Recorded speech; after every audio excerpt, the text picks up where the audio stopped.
as coisas, né? Mas é interessante a gente perceber que é possível ter uma melhora. Você estava falando com a gente aqui, tem uma moça que é narcisista e que se trata com você e que ajuda outro. Não? Ela não trata comigo, ela é uma aluna minha. Ela se trata com a Ana Genesini, que é uma especialista em narcisismo da terapia do esquema. Desculpa então, mas imagina, é isso. Isso, é uma aluna de um dos meus programas, a Kelly Abreu. E ela hoje consegue ajudar outras pessoas. Sim, ela trata narcisistas. Ela se encontrou, né, de alguma forma, ela entende o processo. Então, é sobre isso, entendeu? Porque se a gente não fala, primeiro que você não se identifica. E talvez você se identifique, mas não consiga perceber onde você pode chegar.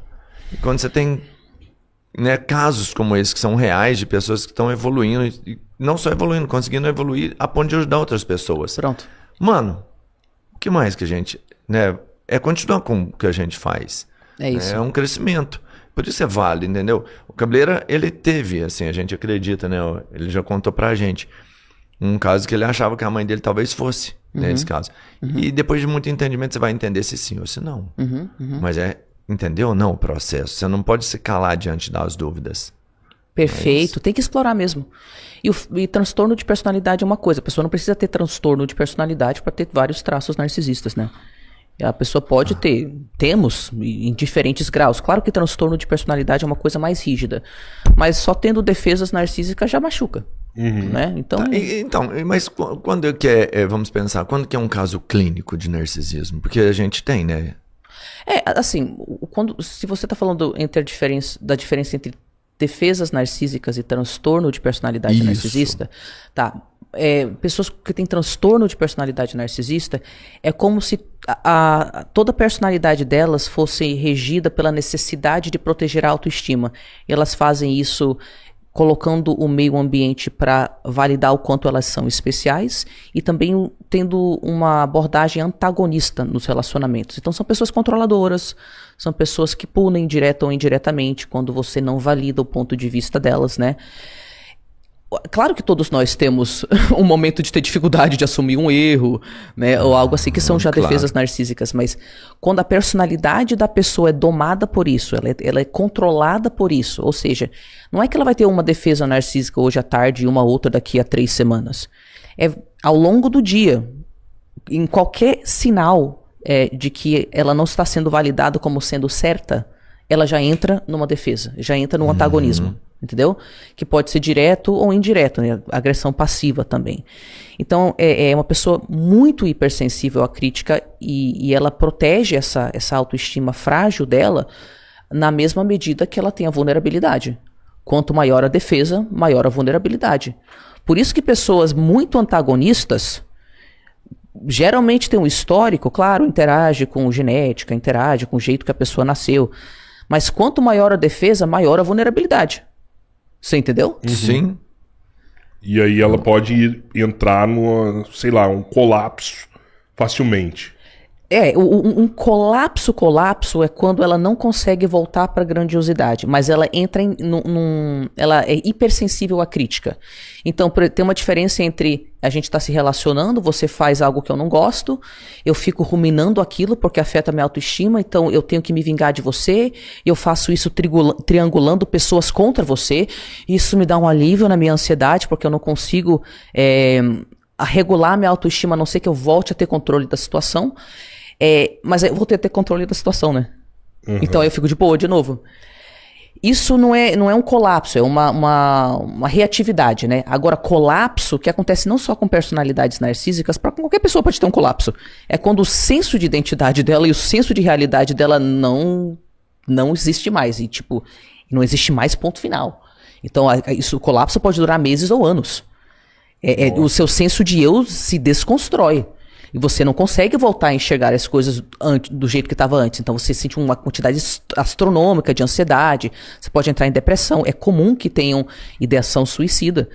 Narcisistas que chegam nesse colapso. Porque daí eles não conseguem administrar aquela grandiosidade, voltar para ufa, me sinto no controle de novo, né? Geralmente através de uma forma antagonista, controladora, que machuca os outros mesmo, sabe? Quando eles não conseguem fazer isso, quando eles não conseguem voltar para aquela autoimagem de não, eu tô certo mesmo, eu sou melhor mesmo, aí gera um colapso, porque daí a pessoa, ela tem que entrar em contato com aquela vulnerabilidade. E ela teve a vida inteira se protegendo contra aquela vulnerabilidade. Agora ela não tem defesa. Mas você acha que o colapso é mais comum na vítima ou no narcisista? Que pergunta interessante. Eu não sei se eu consigo te falar se é mais comum. O que eu consigo te falar é que tem pessoas que colapsam e usam disso como um trampolim para voltar a se reerguer com mais saúde mental. E tanto vítimas quanto narcisistas, tá?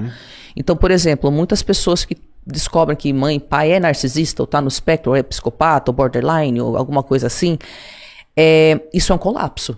A pessoa fica anos tentando entender, mas eu tinha essa idealização da minha mãe ou do meu pai, agora eu entendo que não é o que eu pensava, isso desestrutura o senso de realidade da pessoa, isso também é um colapso. É a hora que o quebra-cabeça tá montado, tudo faz sentido naquele momento. Faz sentido e nada faz sentido, né? Tá. Porque o jeito que a pessoa enxergava a realidade, de repente não é mais válida. Só que ela não tem outro jeito sólido e estável de enxergar a realidade, ela fica oscilando entre duas vozes. Você é um péssimo filho, você não deveria pensar isso. E não, é isso mesmo que faz sentido. Agora finalmente eu enxergo, as coisas se encaixam. Então o colapso é como se explodisse uma cidade inteira. E quantos anos de reconstrução? É mais ou menos isso. Isso acontece com vítimas de narcisistas, de outras relações antagonistas. Acontece com as próprias pessoas que têm transtornos de personalidade. É que tem gente que não sai do colapso, né? E aí fica colapsando durante anos e anos e anos e anos e anos e anos e anos e fica lá. Isso vira o lugar de vida da pessoa. E aí dói. Quando você vai fazer, por exemplo, uma terapia, alguma ajuda, porque você tem a vítima e você tem um narcisista, né? O protocolo é semelhante ou não? O fato dele ter esse transtorno, você tem que levar ele em um caminho diferente. Como que é que você... Então vamos lá. Algumas das vítimas também têm transtorno de personalidade. Claro. Então, dois narcisistas podem se relacionar, um borderline e um narcisista pode se relacionar, uma pessoa codependente é um perfil de personalidade onde a pessoa se sacrifica e se subjuga ao outro para evitar punição e abandono. E também um codependente mais controlador faz isso para que o outro faça o que ela quer. Caraca, Então, isso não é considerado um diagnóstico oficial, mas é impossível não falar sobre isso quando se fala de relações tóxicas, porque muita gente, inclusive eu sou codependente em remissão, e eu considero que é como se fosse um transtorno de personalidade. Por que é um transtorno de personalidade? É um jeito de funcionar que rotineira e sistematicamente causa dor para aquela pessoa. E ela se lasca em várias áreas da vida dela. É isso que codependente é. Codependente se lasca no trabalho, porque não sabe falar não para os outros. Codependente se lasca nos seus relacionamentos, nas suas amizades. Em todas as áreas da vida onde a pessoa tem que ter um senso de eu e sustentar seus limites, a pessoa não consegue. Então ela rotineira e sistematicamente está em relações tóxicas. Então é como se fosse um transtorno de personalidade. Então o que acontece no caso de narcisistas, se você for tratar, é que a gente tem que entender que o paciente chega pra gente com suas características e a gente chega cheio de julgamento moral. Dá pra entender, dói se relacionar com pessoas narcisistas, só que tem que tirar esse julgamento moral e tem que tirar a sentença de morte da internet. Eu nunca vou invalidar uma vítima de um narcisista, porque eu já conheci pessoas que tentaram tirar suas vidas desde os 8 anos de idade várias vezes, por interagirem com pessoas narcisistas. Caramba. Eu nunca vou invalidar a raiva, eu nunca vou invalidar a confusão. Mas a realidade é que não é preto e branco. Então, quando a gente recebe um paciente narcisista, se a gente só vê os conteúdos das vítimas com essa raiva, que narcisista tem tudo que se matar, então eu também vou ter os 2 pés atrás. Não é que é fácil lidar com narcisista em terapia, não é um desafio, tá? Todos os comportamentos desadaptativos também acontecem em terapia contra o terapeuta. Então o terapeuta tem que estar muito bem individuado, muito sólido na sua autoestima, conseguir sustentar seus limites e ter técnica para ter conversas difíceis sobre esses comportamentos desadaptativos, certo? Mas o que a gente não pode fazer é exigir coisas que são impossíveis. E é isso que nós fazemos. E eu fazia também no início, quando eu não tinha treinamento para lidar com transtorno de personalidade. Por exemplo, Não adianta focar em falar pra pessoa, não seja empático. A pessoa não sabe o que é empatia. Ela vai experimentar na relação terapêutica durante anos.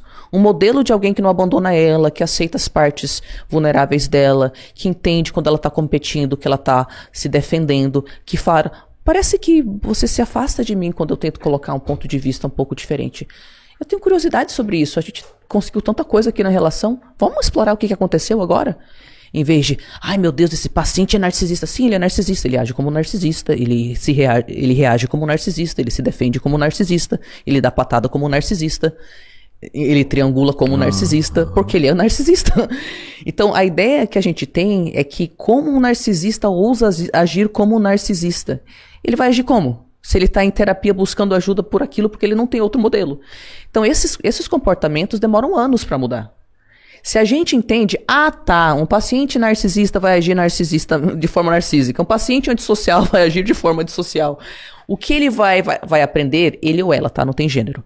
Ao longo dos anos vai ser construído, porque ele não tem outro modelo de como agir. Eu vou ter que modelar para ele que ele está seguro em demonstrar as partes vulneráveis, que não precisa se defender 24 horas por dia. Ele vai ter que ter essa experiência pela primeira vez na vida comigo. Isso vai demorar uns aninhos aí para ele começar a relaxar, começar a mostrar as partes mais vulneráveis e conseguir agir de forma não tão defensiva.